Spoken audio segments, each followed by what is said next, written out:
Local, live, late-breaking. WESH 2 News starts now. And now at 10, we are tracking Idalia. The tropical storm is expected to strengthen into a hurricane as it moves closer to Florida. Every Central Florida county is under an advisory right now, and tonight we have team coverage across our area. We begin with Chief Meteorologist Tony Manalfi and First Warning Meteorologist Cam Tran. So, guys, what's the latest? Well, Cam and I have been looking at some of the recon data, and the pressure's now dropping down to 979 millibars. Historically speaking, that's good enough for a hurricane, so we'll have to watch that. Nice little burst of thunderstorms.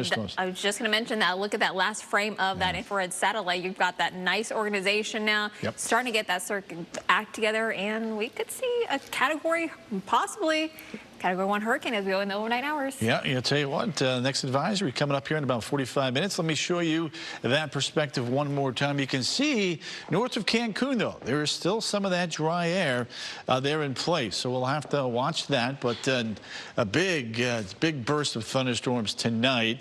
And there's where the hurricane hunters were and still are in that north and west quadrant. The lowest pressure we're seeing right there is 979 millibars. We'll zoom in just a little bit more. We've got 2 hurricane hunter flights in there right now. Again, the pressure is continuing to drop as well, and we think with time this is going to develop rather quickly here in the northeastern Gulf of Mexico. Make a run at the Nature Coast and the Big Bend area here as we get through, let's see, 9, 10, 11 o'clock in the morning. That's when we think this could make landfall. The models have been tightened up pretty good here, right in this little corridor, so we had a pretty good model consistency. Because of that, we have hurricane warnings now. Western Marion, Sumter County, through the interior, still have hurricane watches. That could be upgraded here at the 11 o'clock hour. We have tropical storm warnings now as we get you back from Sanford on into the downtown Orlando area. Now, just because the cone is getting closer to us and shrinking doesn't mean the impacts are going away. And again, as the storm approaches, we have a lot of wind that's usually outside of that envelope. We get the chance and the risk there for tornadoes. In fact, let me show you here Futurecast, and notice the bands. The first band arriving 6, 7 o'clock in the evening Tuesday night, and that could produce some squally weather, gusty winds, and even the risk for tornadoes. But the more significant threat comes overnight Tuesday on into very early Wednesday morning. By the noon hour, this storm system is all the way up towards Jacksonville and pulling away. That means there's going to be a lot of impacts here locally in central Florida. With more on that, here's Cam Tran. Tony talked about that tornado threat, and the reason why is we will be in the eastern portions of the storm, which is sometimes referenced to as the dirty side of the storm. So essentially, we'll be near the front right quadrant, which means we do have the threat for tornadoes, higher threat for tornadoes. Usually, they tend to be the lower end, but still, it'll be hard to track because they'll be rain-wrapped, and typically they are short-lived. But the highest threat for any severe weather will be mostly for our western counties, including Marion, Lake, and Sumter counties. Still the threat for areas along I-4 and I-95, but not nearly as high or as significant for those specific areas. Let's talk about the winds. We are talking about hurricane force winds likely, especially for western Marion County, as well as far western Sumter counties. Tropical storm strength winds here, especially along the I-4 corridor and points east. So we are talking about damaging winds likely with tropical storm Idalia as it moves north and actually intensifies. And because of those winds, power outages are definitely a concern. You can see likely widespread power outages for our far northwestern counties. We are seeing the power outages possible even into the Orlando metro. And you can see the oranges, power outages very likely in places like Flagler, Lake, and even Sumter counties. So I'll take a look at county by county impacts for you coming up next time when I see you. Make sure you stay tuned so you know what to expect locally in your neighborhood. Coming up. Okay, Cam, thank you. Lake County is gearing up for tropical storm force winds. They'll be opening shelters tomorrow afternoon. WESH 2's Haley Grumble-Home joins us live after hearing from public safety and emergency managers. Haley. So they opened up their emergency center today, but starting tomorrow at 7 a.m., they're going to move into 24-hour operations. And as they're getting their plans ready for the county, they're asking the people that live here to get a plan ready too. And sandbag locations will open back up tomorrow morning throughout Lake County. And as far as emergency shelters, they'll have 2 opening at 3 p.m. tomorrow, one at Villages Elementary and one at Lost Lake Elementary. Live in Lake County, Haley Crumpelhome, WESH 2 News. People in Marion County are also preparing for Idalia ahead of the storm's expected arrival. The county is now under a local state of emergency. And WESH 2's Liv Johnson is joining us live from a sandbag location there in Ocala tonight. So Liv, and she has seen that it's been busy today. I don't think anybody wants a storm. Frank Canova is a parks crew leader for the city of Ocala and says when he and his crew members got to this sandbag location at the Ed Kroski Recreation Facility on Monday morning, people were lined up an hour early waiting to get sandbags. It's been pretty much like this all day long, nonstop. As of Monday, parts of Marion County are already under a hurricane warning. The Sheriff's Office Division of Emergency Management is recommending people who live west of Interstate 75 and live in mobile homes, RVs, and substandard housing.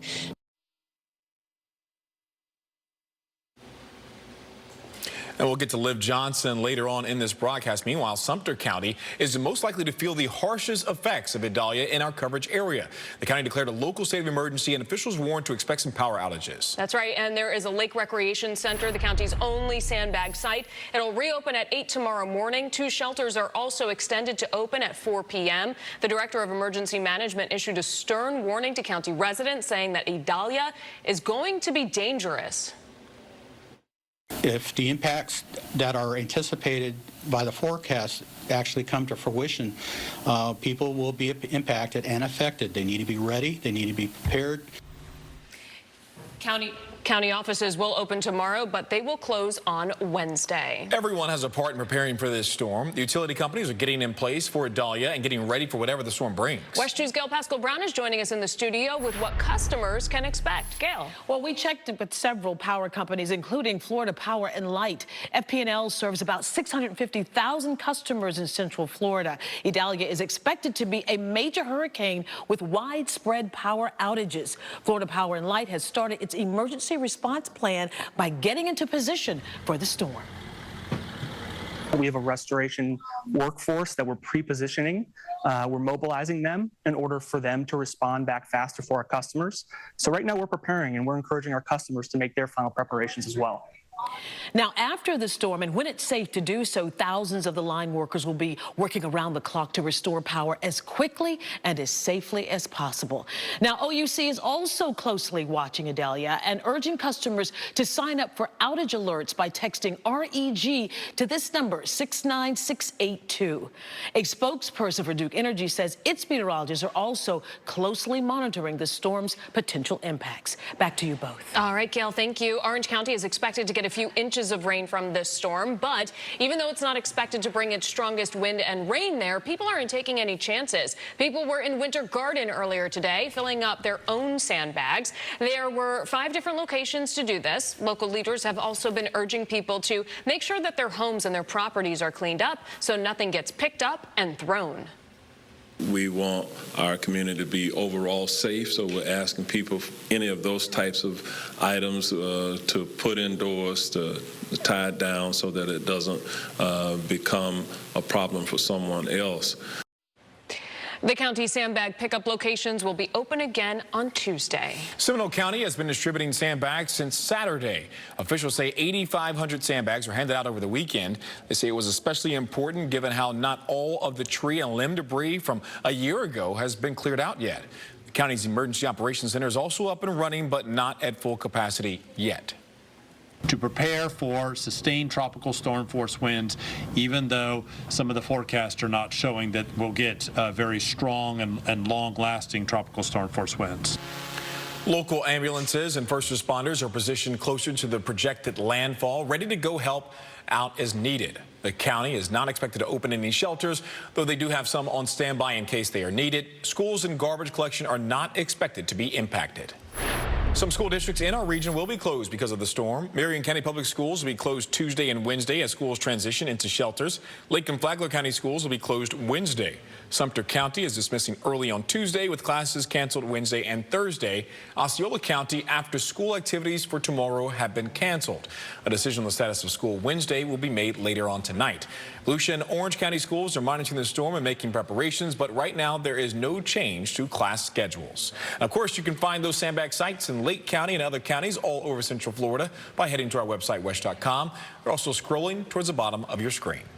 One Orange County community has finally seen changes after flooding from two big storms. Orlando's Orlo Vista neighborhood was hit hard by both Ian and Irma. The ongoing work right now to fix the problems and help prevent future flooding.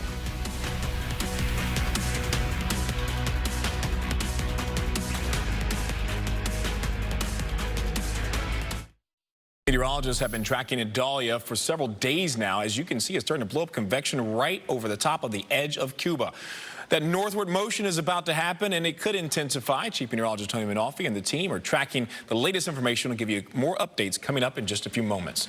Meantime, the latest storm bearing down on the state comes less than 1 year after residents of Orlo Vista and Orange County had to be rescued from their flooded homes. Hurricane Ian was just the latest of storms to devastate this community, but as WESH 2's Greg Fox reports, the ongoing work to fix the problem should be a big help this week. Coming up new at 10, Greg will have the latest information on schools, shelters, and sandbagging locations.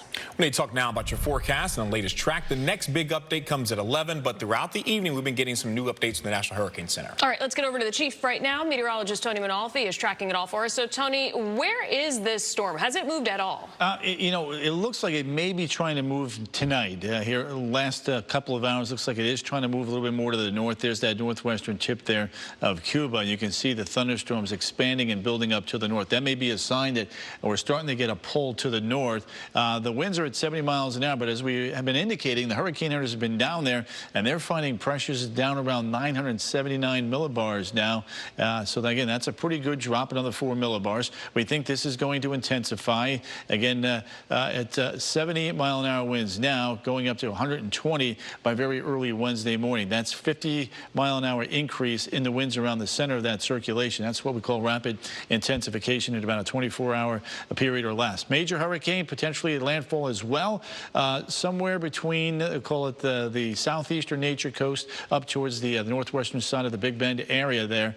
Any impact in this area, any landfall in this area, I should say, is going to bring impacts to all of Central Florida. That is why every county here in Central Florida is under some sort of advisories. Now, I wanted to show you one of our outliers. This is our in-house Futurecast model, and you can see a very impressive eye here. Notice the strong winds scraping through the Tampa Bay area, scraping up towards Jacksonville, and crossing over Sumter and Marion counties and the northern fringes there of Flagler County with hurricane force gusts on the western side and potentially getting very close to hurricane force there in northern Flagler County. I want to show you what the model's doing.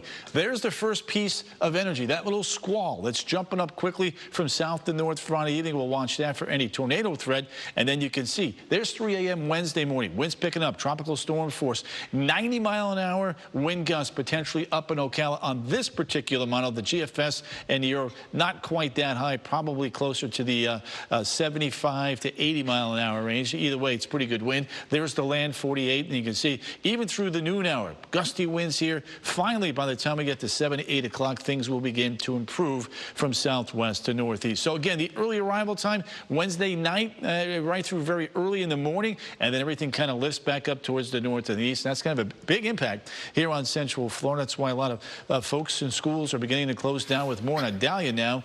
Here's meteorologist Cam Tran. We'll talk more about Orange County coming up in the next half hour, and I'll also look at the rest of the counties along the coast as well. Coming up next time when I see ya. Welcome back to WESH 2 News. We are tracking Tropical Storm Idalia. We're helping you keep you and your family safe. This storm is still a distance away from us, but it is making its way towards Florida. It could make landfall in the Big Bend area as a major Category 3 storm. We're going to start feeling the effects late tomorrow night. Stay with us here. We're going to get another update from our team of meteorologists in just a few minutes. Meanwhile, all of our local theme parks were open to visitors today. And we are closely watching to see if they will continue to stay open. We've reached out to Disney, Universal, and SeaWorld. For now, Disney says it is operating as normal. SeaWorld and Universal say they are monitoring the situation and will let us know if any plans change. Tampa International Airport will close at 12:01 tomorrow.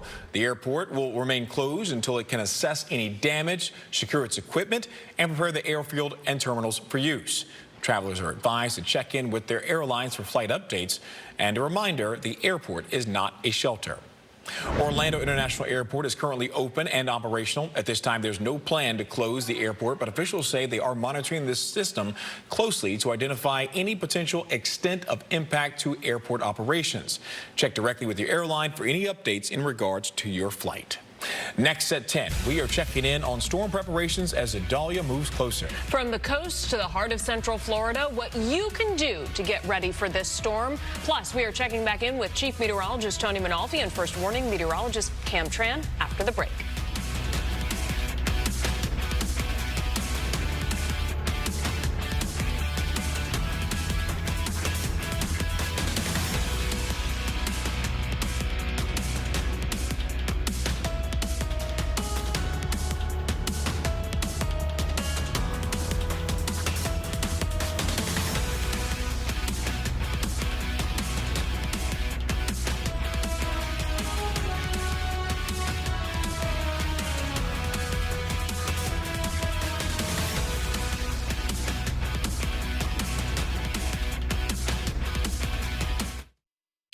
Local, live, late-breaking. WESH 2 News on CW18 starts now.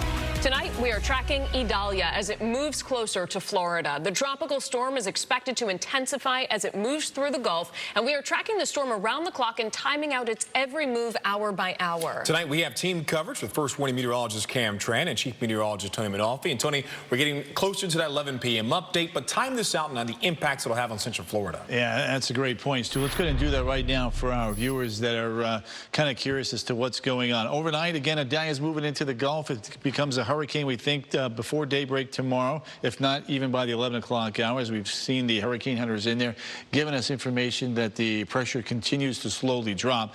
Tomorrow, the intensification is going to continue. We'll get our first squalls between about 5 and 7 o'clock in the evening, but the main entree, the main push of this storm will not arrive until after midnight, very early Wednesday morning, right through mid-afternoon, and that's where we'll be watching that severe weather risk. Heavy rain, especially along the west coast and those dangerous wind gusts. You can see now the center of circulation here starting to show some movement here all of a sudden up to the north. That may be the first hint that this is actually beginning to move northward to start this progression into the Gulf of Mexico and then eventually head towards the Big Bend area as a major potential hurricane. Pretty good model scenarios here, all kind of wrapping up south and east of Tallahassee. This is the H-Wharf. These are some of the Canadian models on the eastern side, which is actually pretty close to our in-house Futurecast model. Either way you slice it, though, we think the worst of the impacts are going to be felt here in the red zone. We think from Orlando on south and east. Based upon what we're seeing thus far from the computer models this evening, the worst of it is going to be up north. And that lines up really well with all the tropical advisories, hurricane warnings along the west coast, a watch there near Ocala, tropical storm warnings here along the I-4 corridor, and then on the eastern side, those tropical storm watches. So for me, the biggest concern is going to be the wind gusts. We'll watch the flooding and the tornadoes beginning mid-evening tomorrow, and then the beach erosion with an offshore flow this go-round for us, thankfully, is pretty quiet there. We're not really too concerned about that. But there's the pressure cam continuing to drop, and that's one of the things we'll be watching. It does and has caught our attention for that 11 o'clock advisory. That's right. We'll be be keeping an eye on that to see what updates will come, especially with us getting new information from those Hurricane Hunter planes feeding into the models. And speaking of the models, let's take a look at Futurecast to show you the rain and wind that we are expecting with Idalia, especially as we go into late Tuesday into Wednesday. So here is a look. These are the wind speeds. Here you start to see the winds do start to pick up, especially on Tuesday evening, but nothing too substantial, though. Winds of about 10 to 20 miles per hour, and we will see some rain showers. Then as we go into the overnight hours, Tuesday into early Wednesday morning, winds start to pick up a bit. Here's a look at 2 a.m., still dealing with some rain showers, but by Wednesday morning, when most of us are starting to wake up around 7 to 8 o'clock, notice how those winds pick up.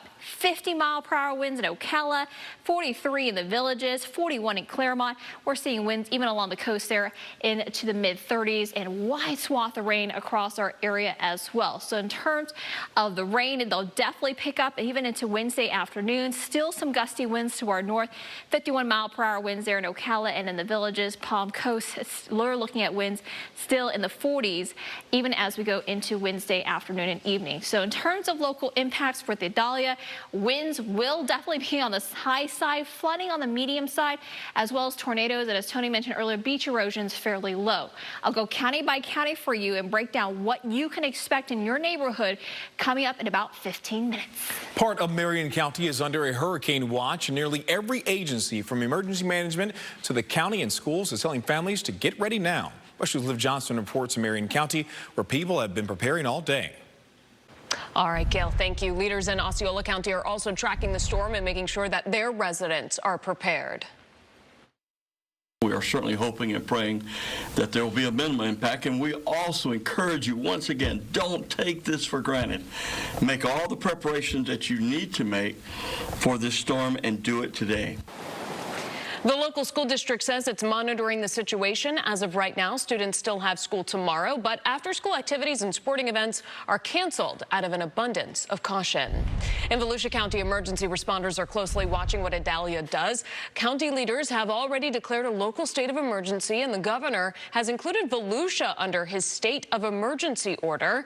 The sandbags are in high demand, and they're being offered countywide. Although Idalia may spare the county the worst, memories of Hurricane Ian are still raw. Some people have just gotten back into their homes, and others say they just want to be prepared if this storm takes a turn.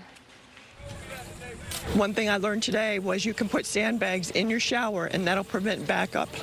So maybe that'll help some people.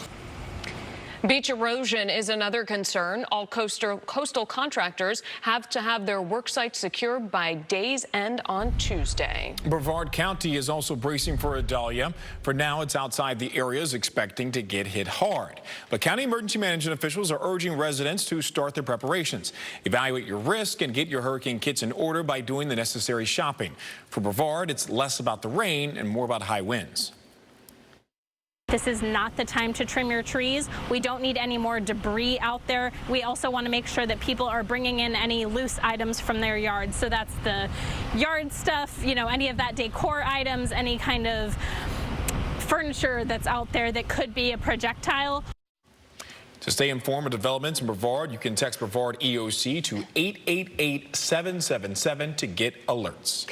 FDOT is suspending Sunrail service starting tomorrow. Crews will begin working to secure the railway ahead of the storm. That includes inspecting the fleet and then securing the gates and equipment throughout the corridor. Link services are still being provided as scheduled. Service will shut down temporarily if sustained winds reach 35 miles per hour. You can track Idalia and find a list of things you need for your hurricane kit right now on our website, WESH.com, and on the free WESH 2 mobile app. Be sure to turn on alerts for updates on changing conditions. A man accused of shooting and killing his cousin in a dispute over a woman has been arrested. 26-year-old Marquez Henderson was picked up on a first-degree murder charge by U.S. Marshals in Daytona Beach. Police have been looking for him since the August 19th shooting of 24-year-old Jarcavis Canada. The shooting occurred in the parking lot of the Georgia Arms Apartments in Sanford. Developing tonight, a University of North Carolina Chapel Hill faculty member was killed today in a shooting that prompted the entire campus to go on lockdown. A suspect was taken into custody less than 2 hours later. The shooting happened at Cod Hill Laboratories on campus. Nobody else was hurt. The suspect and victim have not yet been named. Classes are canceled tomorrow. In Marion County, an Ocala police officer is out of the ICU after he was hurt in a head-on crash Saturday. Sergeant Ron Malone will remain in the hospital for further treatment. 44-year-old Kent Winningham sped through a crash scene, hitting a pedestrian and a parked patrol car at South Pine Avenue and Southwest 17th Street. The pedestrian died. Rescuers say Winningham sped off after that crash before slamming into another patrol car head-on, seriously injuring Malone. Rescuers believe Winningham, who died at the hospital, slammed into Malone's vehicle on purpose. A trial date is set in one federal case against former President Donald Trump. A judge overseeing the 2020 election interference case says the trial will begin on March 4th.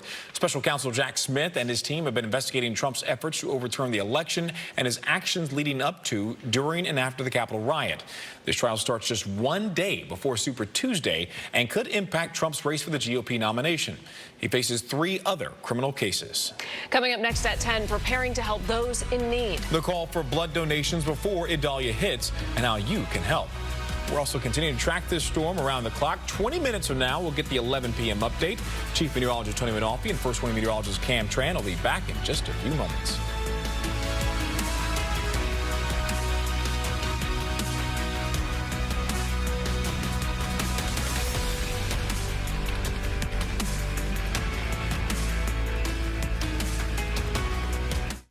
Central Florida always steps up to help those in need after a major storm, but now there is an urgent call to give back before we see potential impacts from Idalia. One Blood needs people to roll up their sleeves as soon as possible. They are asking anyone who is eligible to set aside at least 1 hour to give blood. It's all it takes to help save lives. A spokesperson tells us they often have to shut down blood donations whenever there's a hurricane or tropical storm, so giving back now is crucial. Keep in mind, your donation is not just for people in Central Florida. One Blood serves more than 250 hospitals throughout the Southeast, and it's so important there's a large enough supply to last during and immediately after a storm passes, and a lot of people rely on that support. There's still cancer patients, premature babies, sickle cell patients, trauma patients. The list goes on of the people who are in the hospital and will be there during the storm who require blood transfusions. Right now, there's a greater need for O negative, O positive, and platelet donations. People as young as 16 can donate with their parents' permission. You also need to be at least 110 pounds and in good health. Now, there are several centers across Central Florida. Many will open early tomorrow morning ahead of the storm. You can find a list of places to donate right now by going to WESH.com. All right, let's talk about that storm once again and its path and its potential impact here on our area. We're watching for several things, not just flooding and wind and rain, but also some storm surge over on the West Coast. Chief Meteorologist Tony Manalfi joins us now. Tony, that 11 p.m. update comes out in 15 minutes. What are you expecting? Yeah, you know, not much change. I think what we're going to see is the pressure is coming on down. Again, we're kind of borderline hurricane. They could pull the trigger on it. They could wait. We'll just have to wait and see. Hurricane hunters again telling us the pressure's dropped another 4 millibars. So again, we're certainly on the cusp. If it doesn't happen now, it should happen by 2 a.m. And then we think this is going to continue to intensify right through the afternoon tomorrow to landfall, which we think is going to be anywhere from about, we'll call it 10 a.m. to about 2 o'clock in the afternoon, that 4-hour window, somewhere within that cone right there. Now, something interesting that Cam and I noticed earlier today that may have been a limiting factor for the development there with Idalia is this little spin right here. That's beginning to pull away, and you're seeing the purples and the blues starting to really get going. But it's this little feature right here that did create some dry air, and for a time, porting some drier air into the northwestern side of that feature. So that, again, is lifting on out. It looks like this is trying to move a little bit more towards the north. And then this bullseye, this monster right here, is nearly Category 5 Hurricane Franklin. Winds are at 150 miles an hour as of tonight's 11 o'clock update. So again, wind field on this one should grow and should move on into Central Florida as we get our first wave right around 4 through 6 o'clock in the evening.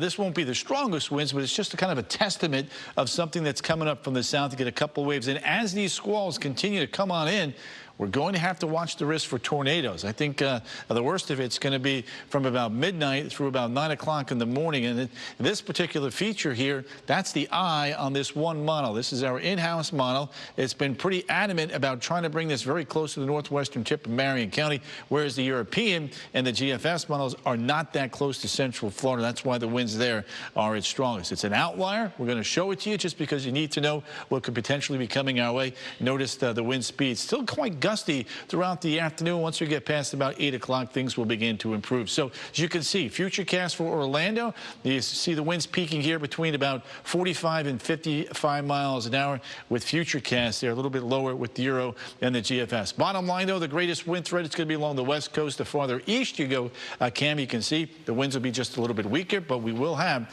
those tropical storm force wind gusts.